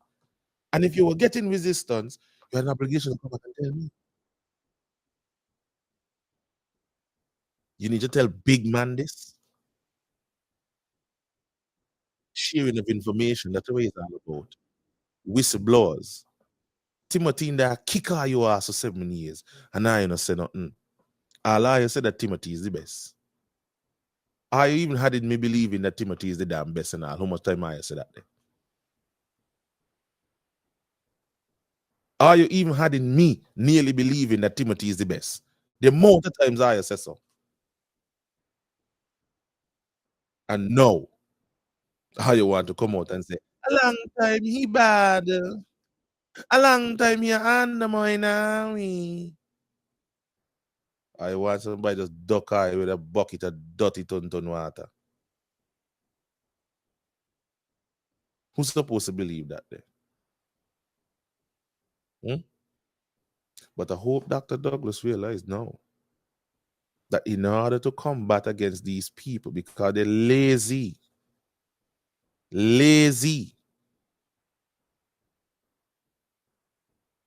what Dr. Douglas said this morning make more sense than what Mark been trying to peddle out here for the past 2-3 weeks and months. It's a lie. What you would want is for both cabinets to sit down, come up with plans to say, hey, this is the situation. We want to create projects, programs, policies. Once you have that in place, then we can go see about the funding. Which bank they say, hey, we're giving out loan. Okay, we're going to give the loan, and then after we don't give the loan, you can tell us what you're going to do with the money. That's what Marka tell her, Marka say, void of coming up with programs and plans and policies to move Nevis forward, just give me the money. Just give me the money.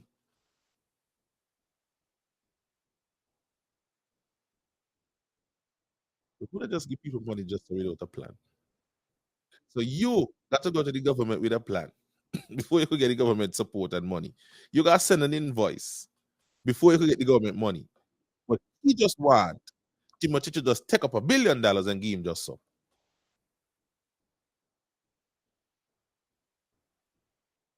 And see the other here struggle who tell us how he spent 400 million. Struggle nas to tell us how he spent 400 million. But Timothy must just take up $1 billion and give him just so without a plan.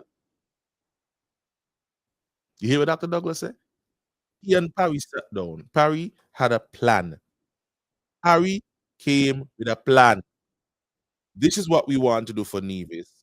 This is what it's gonna cost. Send on the money now. Boom, they overlook it. Bam, bam, bam. No problem. Okay, fine. Send over the money. And that way you could check the money. That way you can have a check on how the money is being spent. Get what Mark is talking about is corruption. Just take up the money and give him without any oversight. And just trust him. When nowhere around the world that don't happen. Nowhere around the world that don't happen. Can't to Timothy. Where else around the world that don't happen? That you just take up a bag of money and give somebody just so without a plan. Why that a corruption? With no oversight? Just because of your money? Just give the money just so. When I hear somebody talk that foolishness they are there and somebody paid, just give them the money just so. Just give them money just so. I said without a plan, without oversight.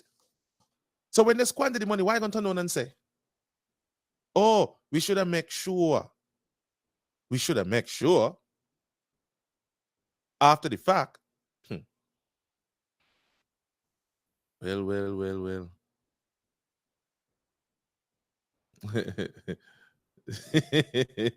Zeke, Uncle Zeke, sorry. You mean to tell me we had a bad word minister for 5 years and me just say a little thing and oh, you're crazy. Everybody just say a little chat every now and again. What you say? But to get back to the point, and I have to leave now. People, be wise. Think. Even the very people of PAM and CCM. Are your party and are your government fail, are you?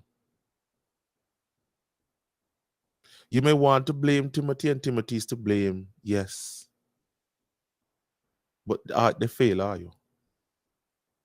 They have not brought anything of substance to significantly better your socio-economic status. I could list the policies that they introduced that they say is so great. The PAP, the peace program. How much people on the PAP? How much people on the peace program? Those are the greatest achievements, the PAP and the peace program. Can you point to any large policy that they introduced to affect even the very man on the ground? Most man on the ground? The cost of living still a killer, are we? The cost of energy killing us. Customs killing us. You hear? Healthcare ain't available. Because if you didn't think I'm to you, go up there and you're dead. You understand? The very things that we need to survive and live a full life, these people have not touched. Tim said here the great mind, fiscal prudent management. Mark said, what do you ask fiscal prudent management? At the CBI, that is your economic plan. The CBI receipt is your economic plan. Nothing.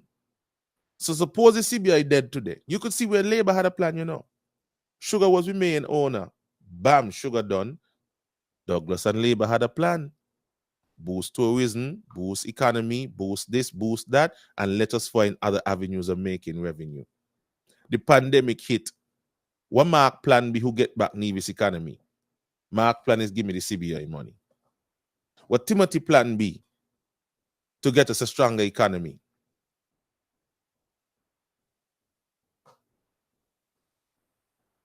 Me still away to it.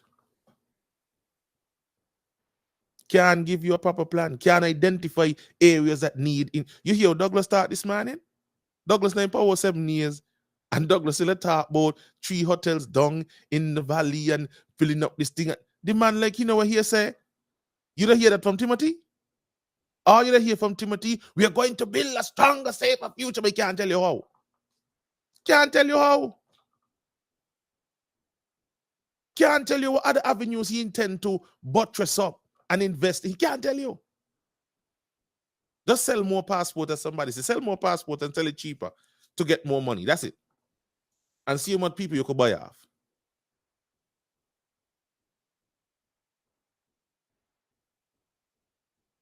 How much contractors working on the prison? No, let's say that the prison is something, a capital project, the prison. How much contractors over there working right now? You see Chinese over there working. You see one of his close associates in the video. Let us say his name Ham. How much other people working over there? So no other security company could have do shifts over there. This in your prison. Just he one, just Ham one. So no other bulldozer, no other backhoe could have prepared the land for over there other than his brother.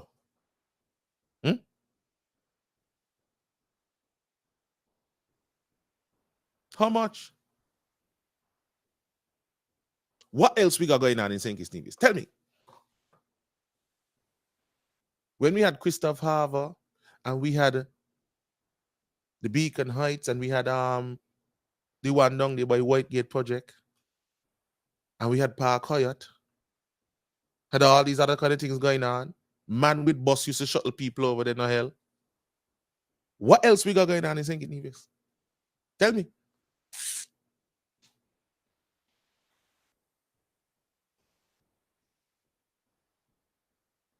If you take away the sensationalism, if you take away all the emotionals, what else we got going on in St. Kitts Nevis? Other than the peace and the pap. The peace, the pap, the prison. All PP. The peace, the pap, the prison.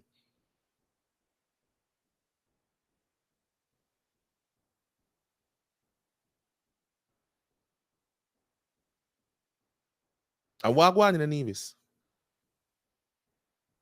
Tima take credit to everything what he do, and Pama take credit to it. She said, I take credit to it.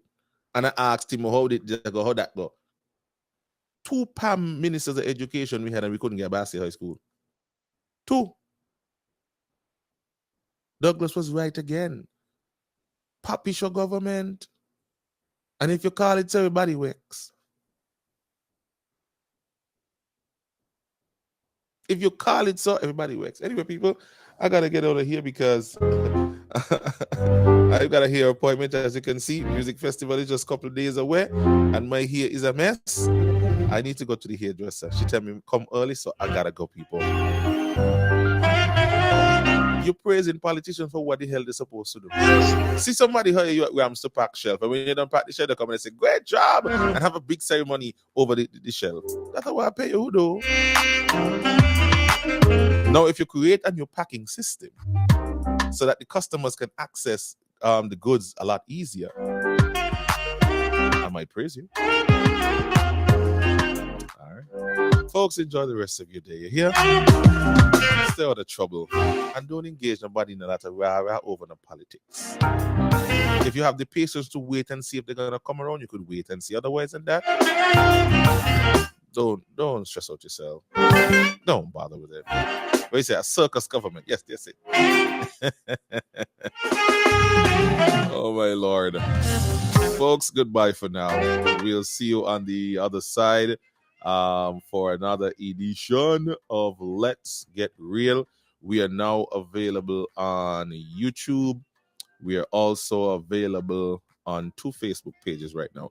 My main Facebook page, that day was in prison for a good while, so I couldn't go live on it. But now they free it up, so the live is also available on Let's Get Real, also on EK Preacher E, and also on YouTube. So you have 3 ways in which you want to watch it. I think maybe later this week or maybe next week, it's going to be available also on Freedom's Facebook page. So no matter where you are, you're going to get it. You hear? All over. Main thing you put me live the cause. Too much abusing. So folks, enjoy the rest of your day. Thank you so much for joining me. And I apologize. I had my dates mixed up. Tomorrow, we're going to go live with Congress at 10:30, right?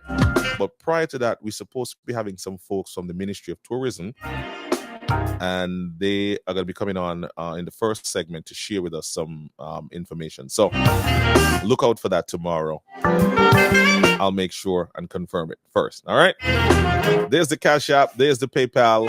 If you want to make a contribution, you can do so. Thank you so much. In the meantime, in between time, goodbye.